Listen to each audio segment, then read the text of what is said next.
I have not said these words aloud to another person in 41 years. I have written some of them down, in fragments, in notebooks I keep in a box that I do not open. I have started sentences about it and stopped them. I have been in rooms where the conversation turned to Himalayan expeditions, and I excused myself without explanation. I have read accounts in journals and newspapers by other men who described things in those mountains that they could not explain, and I have felt a kind of kinship with those men that I have never been able to express to anyone, because expressing it would require explaining why I felt it, and explaining why I felt it would require telling this story. I do not know why I am able to speak now. I think it is because I am old, and the dreams have not changed in 4 decades, and I have come to understand that they will not change, and that perhaps if I say it plainly enough, to someone who will listen, the particular quality of silence that I carry inside my chest will become something I can set down before I die. My name is Edmund Hartley. I was 32 years old in the spring of 1954. I held a commission as a senior cartographic surveyor with the Royal Geographic Society, and it was in that capacity that I was assigned to lead the Mahalangur Survey Expedition, a 6-week mission to chart approach routes along the northeastern ridge system of the Khumbu Himal in what was then the newly opened Kingdom of Nepal. I want to be precise about what that assignment meant at that time, because the precision matters to everything that follows. Himalayan surveying in 1954 was considered among the most technically demanding fieldwork a British geographer could undertake. The previous year, Tenzing Norgay and Edmund Hillary had reached the summit of Everest, and the Royal Geographic Society was in the process of building comprehensive cartographic records of the entire massif system surrounding it. My team was not attempting summits. We were not heroes, and we were not adventurers in the popular sense. We were 11 men with surveying equipment and a mission to measure, record, and return. The expedition was considered routine. I remember the word being used in the briefing documents. Routine. 11 men went up. I came down. I want you to hold that fact in your mind while I tell you what happened between those 2 points, because I think it is the only frame that makes any of it comprehensible. Not the details, which are still not entirely comprehensible to me even after 41 years of turning them over, but the shape of what occurred. The shape is simple enough. 11 men went into a particular part of the Himalayas in late April of 1954, and something that had been living in that part of the Himalayas a great deal longer than any human expedition came to understand that they were there, and it decided what to do about it. We assembled in Kathmandu in the 3rd week of April, 1954. There were 11 of us in total, myself as team leader and primary surveyor, 3 assistant surveyors named Graves, Fowler, and Marsden, a geological observer named Whitmore who had done fieldwork in the Hindu Kush and considered himself experienced at altitude, 2 high-altitude porters on the British payroll, men from Darjeeling named Chering and Calden, who had been recommended by the expedition coordinator and who turned out to be among the most quietly competent people I have ever worked alongside, our base camp manager, a former Gurkha officer named Captain Alistair Reed, who had survived the Burma campaign and who laughed easily and loudly about nearly everything and who I came to trust completely, our medical officer, a doctor, Callum Price, fresh from Edinburgh, who had never been above 8,000 feet and who compensated for his inexperience with a thoroughness that was occasionally exhausting and ultimately reassuring, our cook, a Nepali man from Pokhara named Dil Bahadur, who produced meals of improbable quality under any conditions, and who communicated primarily through the excellence of his tea, and our radio operator, a young man named Jenkins who was 24 years old and on his first overseas assignment and who was excited about nearly everything he encountered. Jenkins asked me questions constantly during the approach march. Good questions. Questions about the geology of the ridgelines we were traversing and the acoustic properties of high-altitude snowfields and the political situation regarding British survey rights in Nepal and the specific methodological differences between triangulation surveying at sea level and at high altitude, where atmospheric refraction becomes a significant variable. He had done his reading before departure, and he had arrived with a framework of knowledge that he was trying to populate with direct experience. I remember thinking, during one of those conversations on the 3rd day of the approach march, that Jenkins would make an excellent geographer someday, that he had the particular combination of systematic thinking and genuine curiosity that the work required, and that 10 years from now he would probably be leading expeditions rather than operating their radio equipment. I want to remember Jenkins asking me questions. I hold that memory deliberately, the way you hold something you know you cannot afford to drop. We had hired a team of Sherpa porters in Namche Bazaar to carry our heavier equipment up through the lower valley approaches.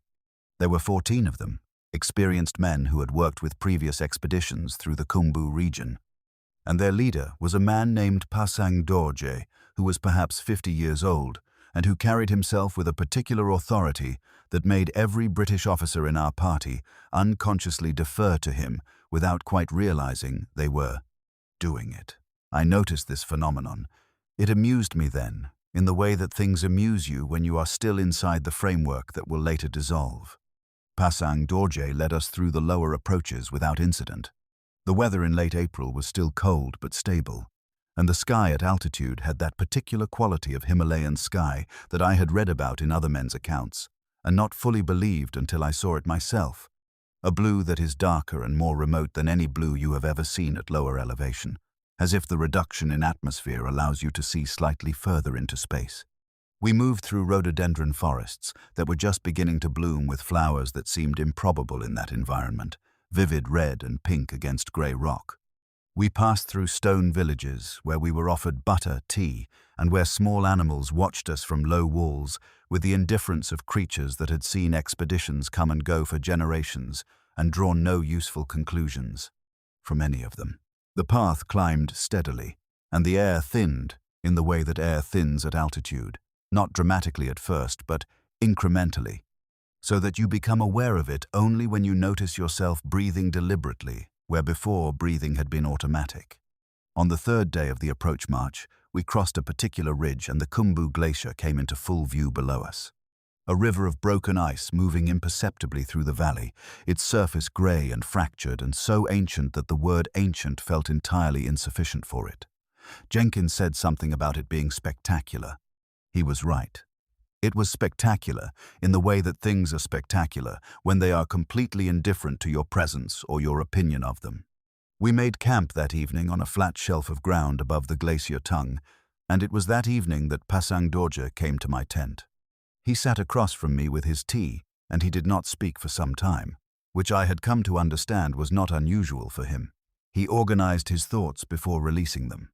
I waited and drank my own tea and listened to the sound of the glacier, which is not silence but a complex of settlement sounds, the deep periodic creak of ice under pressure and the occasional sharp crack of something shifting and the constant low-frequency hum that I could feel through the ground as much as hear through the air. He told me, in measured English that was considerably better than most of my team's, that the route we had been assigned to survey in the northeastern sector passed through territory that the Sherpa people considered forbidden. He used the word forbidden, without drama or apology, as a simple factual category. He said the forbidden quality was not a matter of religious custom or cultural taboo in the way that outsiders usually understood such restrictions.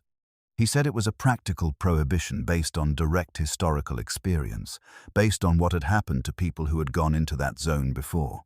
I asked him what had happened to them. He looked at his tea for a moment. He said that things that went into that snowfield above a certain elevation did not come back with the same number of people that went in. I want to be honest about my response to this, because I think the honesty is important. I was a British surveyor in 1954, educated at Cambridge, trained in empirical observation, and I had encountered variations on this kind of warning in remote locations before. I took local knowledge seriously in the professional sense, which is to say that I filed it and noted it, and did not allow it to alter the mission parameters that had been established by the Royal Geographic Society. I told Pasang Dorje that I appreciated his information and that we would proceed with appropriate caution. He looked at me for a long moment in a way that I have spent 41 years thinking about. Then, he finished his tea and went back to his tent. The next morning, when we began the final approach to the camp elevation, 5 of the 14 Sherpa porters refused to continue. Pasang Dorje explained this without apology. He said that these 5 men had decided that their current elevation was as far as they were willing to go, that this was their right under the terms of their employment, and that they would remain at the flat camp and wait for however long the expedition required. He himself would continue with the remaining 9 men. No one argued. I recorded the development in my expedition log as a minor logistical adjustment requiring no action. We reached the campsite on April 26th, at 17,200 feet. The shelf of snow and glacial moraine we selected for the camp was sheltered on 3 sides by rock faces that rose 50 to 80 feet above us, and open on the 4th side to the wide snowfield that extended southward toward the main glacier system. It was a defensible position by any practical cartographic or military standard. We could observe approaching weather from the south. The rock faces blocked the predominant wind directions from the north and northwest. The snow on the shelf was firm and level enough for tenting without significant preparation. Captain Reed walked the perimeter twice before pronouncing it satisfactory, which was as close to enthusiasm as he ever came in the field. I want to describe the acoustic environment of that campsite, because it is the foundation of everything that happened there, and I do not think I can make what followed comprehensible without it. At that elevation, in that particular configuration of rock and snow and open air, the Himalayas produce sounds that I have never encountered anywhere else. The wind at that altitude does not simply blow. It moves in patterns. It drops away entirely for minutes at a time, creating intervals of silence so complete that you can hear your own pulse in your ears. And then it comes back in gusts that sound, if you are not careful about your interpretive framework, like the breathing of something very large, something breathing slowly and regularly from just beyond whatever you can see. I spent time on my first full day at the camp, cataloging these acoustic phenomena in my field notes. Wind patterns at high altitude, atmospheric pressure variations producing auditory artifacts, the thermal creak of rock faces as temperature cycled between day and night, sound traveling across snow surface without the absorption that vegetation provides at lower altitude. I was a scientist. I was noting observations and assigning them to known categories. The first 2 days at base camp were productive by any objective measure. Graves and Fowler began the triangulation surveys of the northeastern approach ridge. Marsden assisted Whitmore in cataloging rock formations of geological interest. Dr. Price conducted altitude acclimatization assessments on each team member. Captain Reed organized the supply stores with the systematic efficiency of a man who had kept soldiers alive in conditions considerably worse than these and found the organizational principles transferred well across environments. Jenkins established radio contact with Namche Bazaar every morning at 0800 hours without difficulty, the signal clean and consistent in that elevation. Dil Bahadur produced meals that were considerably better than the conditions warranted. Pasang Dorje and the 9 Sherpa porters established their camp area at the southern edge of the shelf, slightly separated from the main British tents. This was their preference, and I did not question it. What I noticed, observing from a professional distance, was that Pasang Dorje spent the evenings sitting outside his tent, looking south toward the glacier approach, and that he did not look north, toward the snowfield that extended upward behind our camp, toward the ridge we were assigned to map. On the evening of the second day, I walked to his camp area and asked him if everything was satisfactory with the arrangements. He said the arrangements were fine. He said that what was not fine was that we were here, in this particular place, at this elevation. I told him that we had a mission and that the mission required us to be at this elevation. He nodded in the way that people nod when they arrived at a conclusion considerably earlier than you did and are simply waiting for events to bring you to the same place. I went back to my tent. I recorded his statement in my field notes as an expression of cultural unease consistent with local beliefs about high-altitude zones in the Khumbu region. I noted that the unease did not appear to be affecting his work performance or that of the Sherpa team. Then I put my notebook down, and I lay in my sleeping bag, and I listened to the wind moving around the camp. And for the first time, I noticed that it moved in a pattern that felt, if you were not careful, like something breathing. I told myself I was tired. I told myself the altitude was affecting my cognition in ways that were well documented and easily explained. I went to sleep. The first night at base camp, I slept soundly. The second night, I slept well. The third night, I woke at approximately 2:30 in the morning to a sound that I could not immediately classify.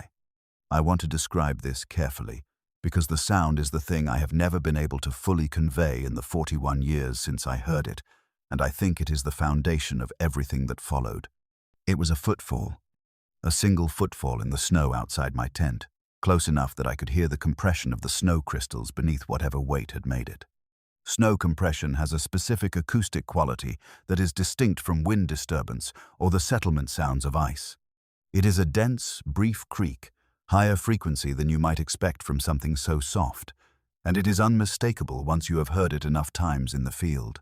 What I heard was a footfall, and then, after an interval I estimated at 4 to 5 seconds, another, and then another. Moving slowly and deliberately around the perimeter of the tent line, not close enough to brush against any tent fabric, but close enough that the sound was unambiguous through the walls. I lay still. My first response was professional. I had spent nights in remote locations on 3 continents. Unusual sounds in the night have explanations that the disciplined mind runs through in order of probability before escalating to alarm. Himalayan black bears had been recorded at high altitude. Snow leopards operated in the upper approaches and were capable of considerable silence. There were accounts of wolves passing through at elevation. I lay still and I listened, and I tried to match what I was hearing to a known animal gait. The stride length was wrong. I could hear the interval between footfalls, the time between one compression and the next, and the interval was too long for any quadruped locomotion I could place. The footfalls came in pairs, alternating weight between 2 contact points, with a stride interval I estimated at roughly 5 to 6 feet between left and right, not the irregular movement of an animal exploring. Regular, consistent, bipedal in its rhythm. A human stride at altitude, if anything, but heavier than a human stride. Substantially heavier. I lay in my sleeping bag in the dark, and I listened to something walk a slow circuit around the tent line of our camp. I reached for my watch and timed it. 11 minutes. The circuit covered what I estimated as 60 to 70 feet of perimeter. The pace was unhurried, not cautious in the way that a cautious animal is cautious, with frequent pauses and changes of direction.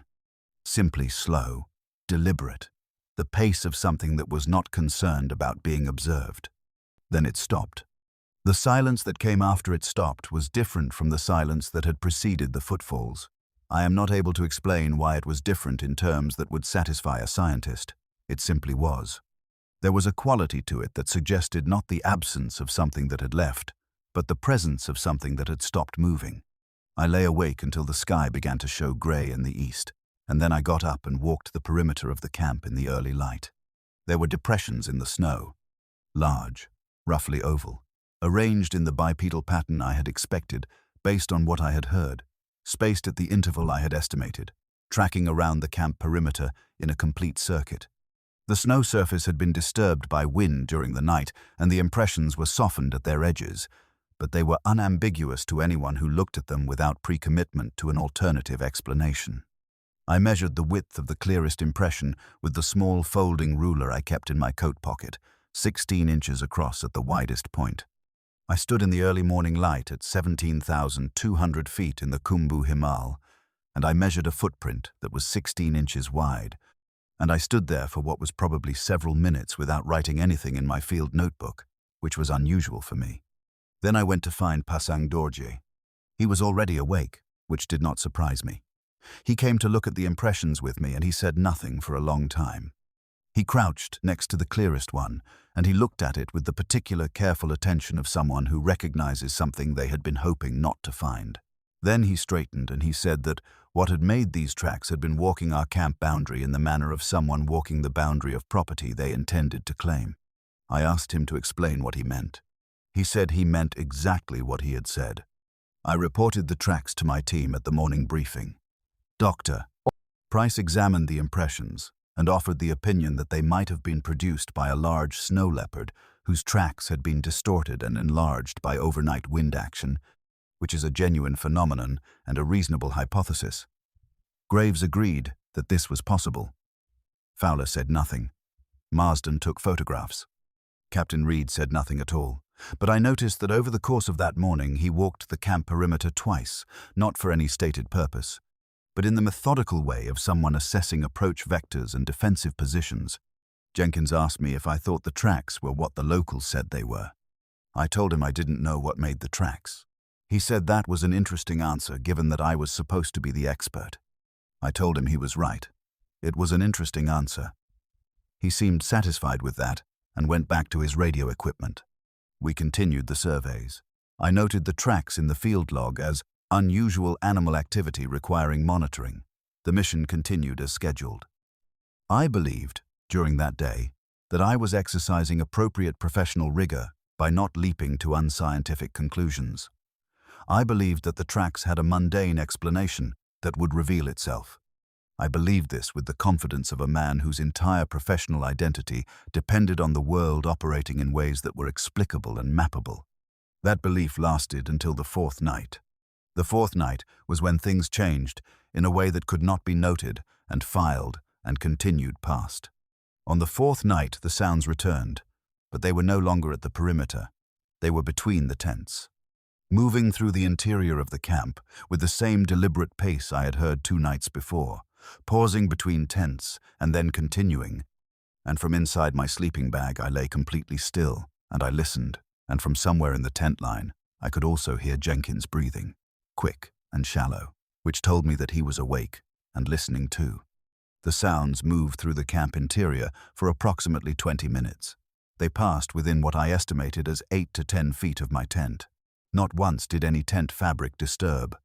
Not once was there any sound of agitation or alarm from any person or from the Sherpa camp at the southern edge of the shelf. The sounds stopped. I did not sleep. In the morning, Graves was gone. His tent was intact. His sleeping bag lay on his mat in the position of someone who had been sleeping on their side. His boots were placed beside the tent entrance in the way that all of us placed our boots each night. His field notebook was open on his equipment box, the pencil resting in the spine of the book. There was no sign of disturbance inside the tent. There was no sign of disturbance outside the tent. The frost that forms on tent fabric during the night was intact across the entire surface of the entrance flap. The snow around the tent entrance, beyond the compressed path of our established foot traffic, was unmarked. He was simply not there. I want you to understand what it means for a grown man in full alpine gear to leave a tent at altitude in the night and leave no trace of his leaving. Every action at altitude leaves marks. You compress snow when you walk. You disturb frost when you move through an entrance. You displace equipment when you reach for it in darkness. Graves's tent showed none of these things. We searched the shelf and the surrounding terrain for 4 hours. Pasang Dorje led search teams into the snowfield above the camp. Dr. Price and Whitmore searched the southern approach toward the glacier. Captain Reed organized a systematic grid search of all terrain within a 1/4 mile of camp in every direction. I searched the base of the rock faces, looking in crevices and on ledges. We found nothing. No tracks outbound from the tent, no equipment, no sign that a man had walked from that tent to any other place. I filed a radio report to Namche Bazaar. Missing team member. Search operations ongoing. Jenkins transmitted it in a voice that was very controlled. I remember thinking, in that fractured way that your mind works when it is trying to process something it has no category for, that Jenkins was handling this with more professional composure than many experienced men would have managed. That night, no one slept.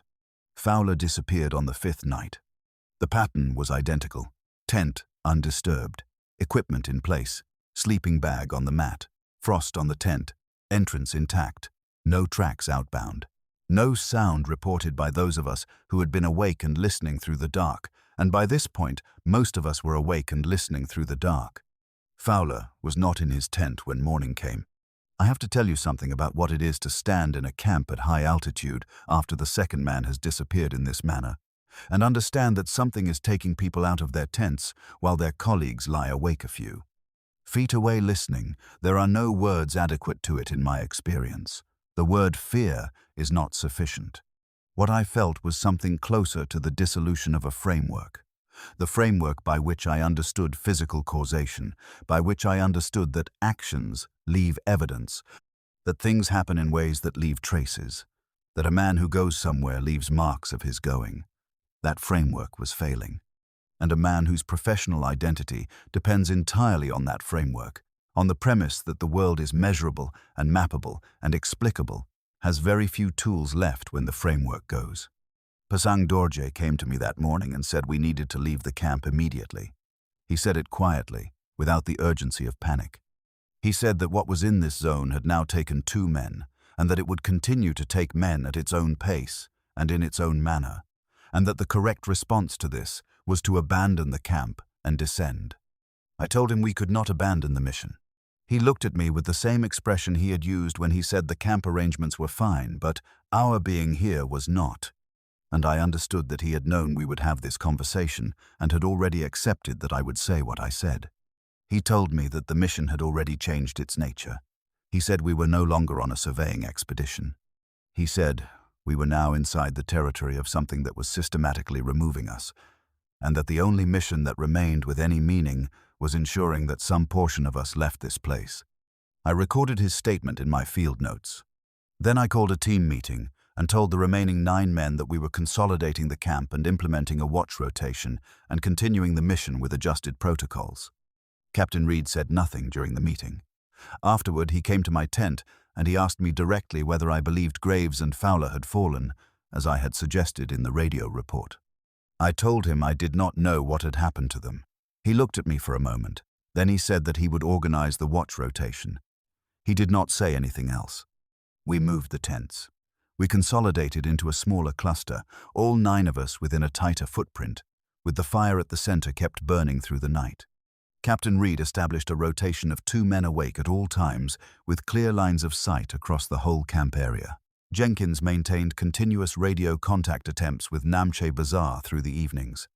Dil Bahadur kept tea available at all hours. The sounds returned on the 6th night. But the 6th night was different. What I had heard on the 3rd night was a perimeter circuit, methodical, measured, something establishing its understanding of our boundaries. What I had heard on the 4th night was movement through the interior of the camp, something learning the interior layout, the spacing of the tents, the position of each person within the arrangement. The 6th night was neither of these things. The 6th night was a presence. I was on watch with Charing, one of our Darjeeling porters, from midnight to 2 in the morning. We sat by the fire and we did not speak much. The sky at that altitude on a clear night contains more stars than the sky at any lower elevation, and I remember looking up at them and thinking that they looked closer than they should, as if the thinning of the atmosphere allowed something normally distant to become appallingly near. At approximately midnight, I heard it. It was not a footfall, it was a respiration. Low, rhythmic. The sound of breathing, specifically the audible condensation of an exhale, regular and unhurried, coming from a fixed position approximately 10 to 15 feet beyond the tent wall nearest to the northern rock face. Not moving, not circling, fixed. Something sitting just outside the camp boundary, breathing. I looked at T-Sharing. His eyes were open. He had heard it too. We sat by the fire and we listened to something breathe outside our camp for 2 hours. It did not move. It did not advance. It simply sat in the dark beyond our firelight and breathed with the unhurried regularity of something that had nowhere else to be and all the time in the world to be there. Every time I was certain I had categorized it, certain that I had found a mechanical or atmospheric explanation for the sound, it would shift slightly, the way breathing shifts, the natural variation of a living respiration, and the explanation would dissolve. At some point before dawn it was gone. I do not know exactly when, because I must have finally stopped being able to keep my eyes open, and when I snapped awake it was full light, and Captain Reed was standing outside his tent, looking north toward the rock face with an expression I had never seen on his face before. He told me, without turning, that he had heard it. I said I knew. He asked me how long I had been listening to it. I said 2 hours. He was quiet for a moment. He said that he had been in the jungle at night with things that wanted to kill them, and that in his experience, things that wanted to kill you made noise to suppress your noise, to cover their own approach, to prevent you from hearing them until it was too late.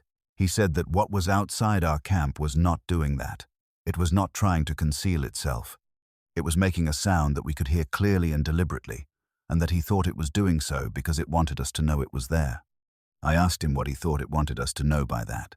He looked at the snow against the rock face. He said he thought it wanted us to know that our being here was conditional, Jenkins disappeared on the morning of the 7th day. Not at night, not from his tent. He had gone to the camp perimeter at first light to take his morning wind readings and barometric pressure measurements, which had been his established routine for 7 days.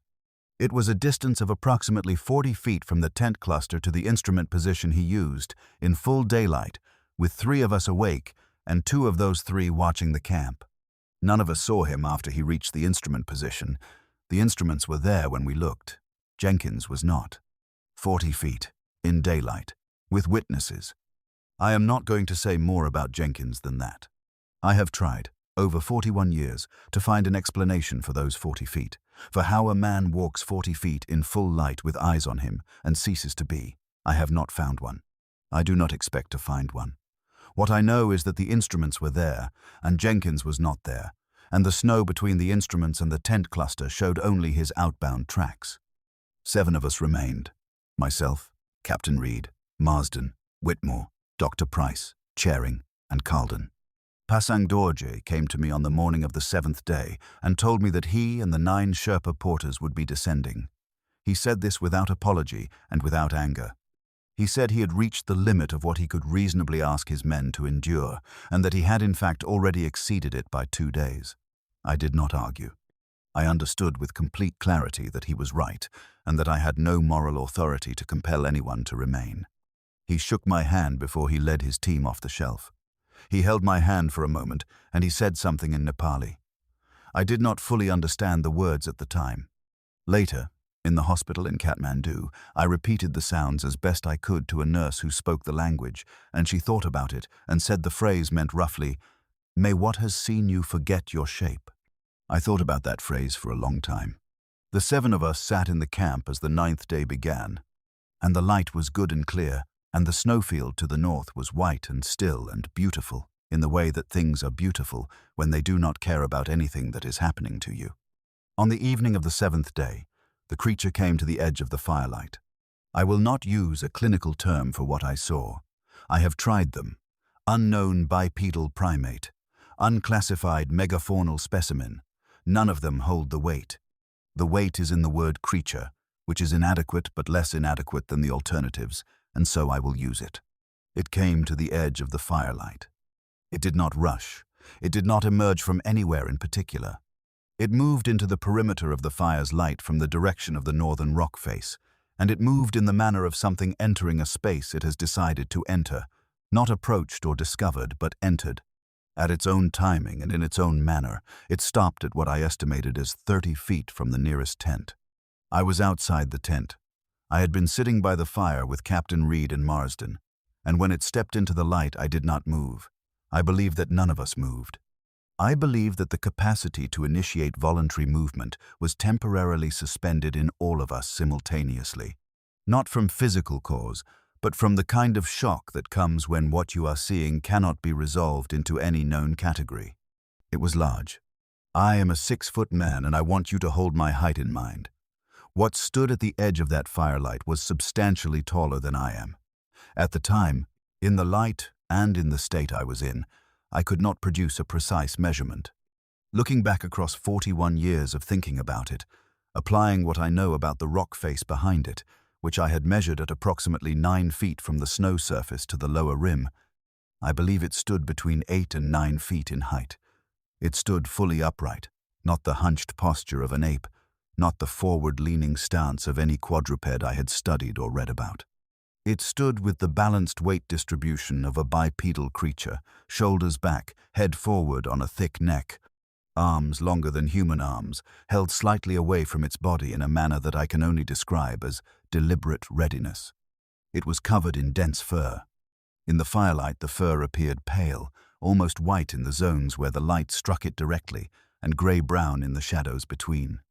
It was long enough to move slightly in the wind that was still coming off the snowfield behind it, and it was dense enough that it gave the overall silhouette a thickness, a mass, that made the creature look even larger than its height alone would have suggested. The face was visible. I do not want to describe the face in detail, partly because the detail is not what remains with me most clearly, partly because the detail, in 41 years of trying to describe it, consistently sounds wrong in ways that understate what it actually was. What I can tell you is that the face was oriented forward in the manner of primates rather than to the sides in the manner of prey animals. That the features were broad and substantial. That the expression was not the blank, reactive expression of an animal disturbed in its territory. It looked at us. That is the part I return to. Not the size, which was extraordinary. Not the fur, which was impossible by the conventional understanding of what species could exist at that altitude. Not even the sound it made, which I will come to. The part I return to is the way it looked at us. It looked at the fire, it looked at the tents, it looked at each of the people visible around the fire, moving from one to the next in a sequence that felt like assessment, deliberate, considered. The way a person who has arrived at a situation looks at the elements of that situation before deciding what to do. Not the reflex stare of a startled animal, not the fixed threat display of a territorial creature. Something more complex than either of those things, and more unsettling. I could not tell you what it decided. I do not know how long we sat in that absolute stillness looking at each other.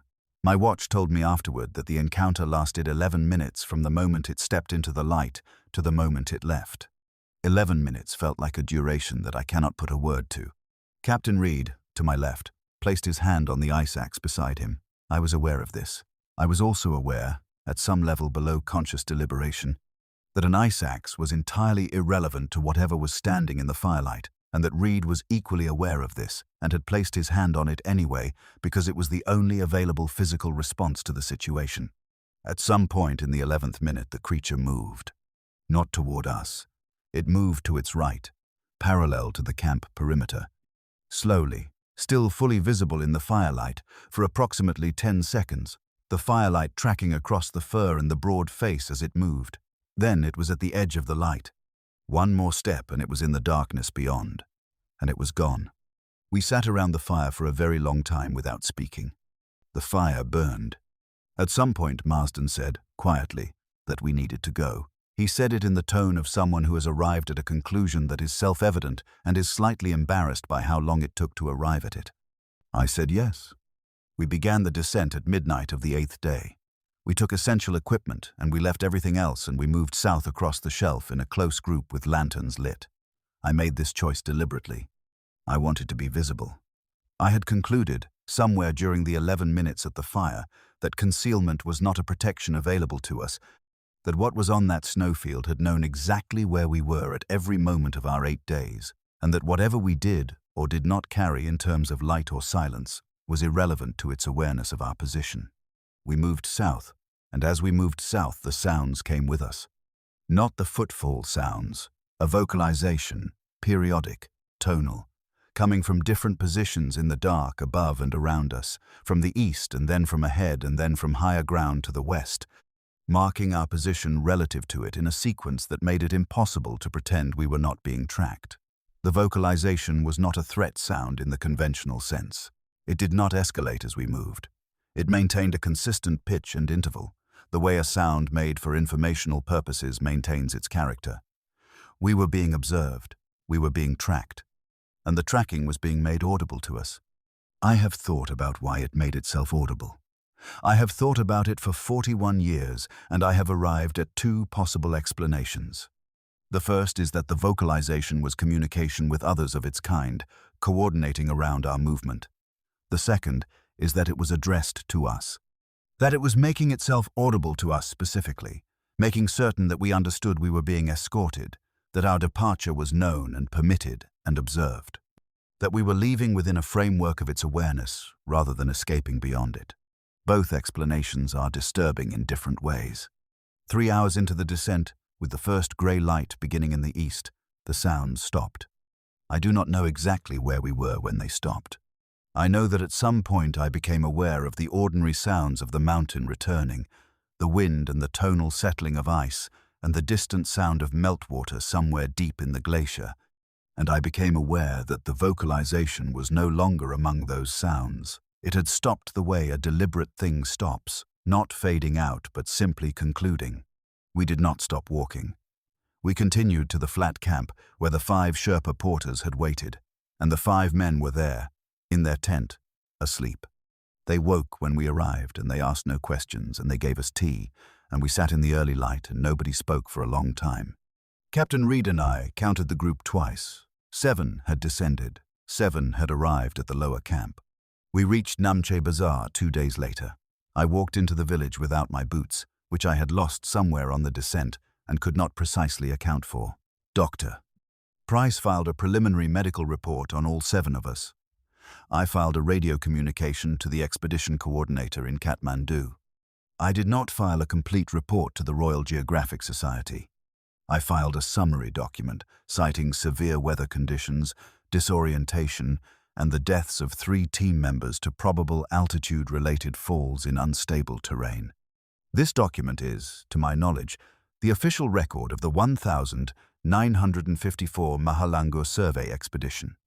It is not a true account of what happened on that shelf at 17,200 feet. I am aware, in telling you this story now, in the winter of 1995, that I am an elderly man of 72, describing events that occurred 41 years ago in a place that most people will never visit, involving something that scientific consensus does not accept as real. I am aware of how it sounds. I have been aware of how it sounds for 4 decades, and that awareness has not been the primary difficulty. The primary difficulty has been carrying the account without telling it. What I know is what I observed. I know the tracks I measured at 16 inches across on the morning of the 27th of April, 1954. I know 11 minutes of footfalls at an interval consistent with a bipedal stride of 5 to 6 feet, circling our camp in the dark.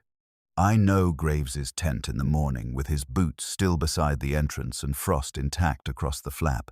I know the breathing outside the tent wall on the 6th night, 2 hours of it, steady and unhurried. I know Jenkins walking 40 feet in daylight with 3 witnesses watching. I know the pale fur in the firelight at 30 feet. I know the way it looked at each of us in sequence. I know the vocalizations that tracked us on the descent, from positions that moved and that confirmed our position relative to theirs in a way that was not random. These are not impressions. They are not interpretations. They are observations made by a professional surveyor whose entire career was built on accurate observation and whose observations I have had 41 years to review, and they are what I say they are. I do not dream about the creature. People assume the nightmares involve the creature, and they do not. The nightmares are about Jenkins. About the 40 feet of snow between the tent cluster and the instrument position, and the quality of the light, and the 3 of us watching, and the way he walked those 40 feet in the ordinary manner of a young man doing an ordinary routine task, and the fact of the instruments standing there afterward without him. I wake in the exact moment of understanding that the distance between the instruments and the tents is 40 feet, and that 40 feet is not very far, and that it was enough. I will not return to Nepal. I have declined to give a formal account to any research institution. I have given this account because I believe it should exist in a form more complete than the box of notebooks I do not open. I want someone to know what 11 men walked into in the spring of 1954. I want someone to understand that what is on that snowfield is still there. It was there before we arrived. It is there now. We were a brief, easily resolved interruption. An incursion that it noticed and addressed and dismissed. We were not a confrontation. We were a matter of territorial maintenance that required a moderate expenditure of effort and then concluded. It allowed us to leave. It has not left. The northeastern ridgeline approaches of the Khumbu Himal are charted incorrectly. They were never accurately surveyed because the team assigned to survey them did not complete the mission. Whatever exists on that snowfield is still there, and the maps are wrong in the way that maps made by 11 men, 3 of whom did not come back, tend to be wrong. I close my eyes at night in my house in Edinburgh, and I hear it. I hear the footfalls in the snow on the 3rd night at 17,200 feet. The deliberate pace of something moving without hurry around the perimeter of where we slept. The weight of each step. The clean compression of each footfall. The 4 to 5 second interval between them. I count them. I still count them in the dark. I will count them until I cannot.